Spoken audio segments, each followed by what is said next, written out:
先要感谢这个产品啊，因为其实我对产品的一方面呢，我不大喜欢吃这种保健品，我只是看西医和中医。但是我从去年6月的第一次的 COVID 到11月的第二次的 COVID， 从我6月的 COVID 我就咳嗽到现在目前为止。可是当时我在试用这个产品的时候，我觉得开始就慢慢的好转起来。直到我喷的时候已经好转，这个姐妹就知道了。好转的时候啊，2天前呢，我又在咳得很厉害，所以我的妻子就问我，今天你能来吗？我说不要紧，我还在喷。昨天我喷，晚上睡的时候喷10下之后，我整个晚上一声都没有咳，直到现在啊，我在这边到现在都没有咳一声。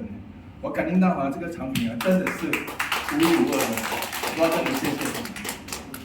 那个咳嗽是，请问一下，是疫苗造成的副作用吗？对，这个是我等我开始打疫苗的时候到现在，我就感觉到我的身体体内已经有出现了问题。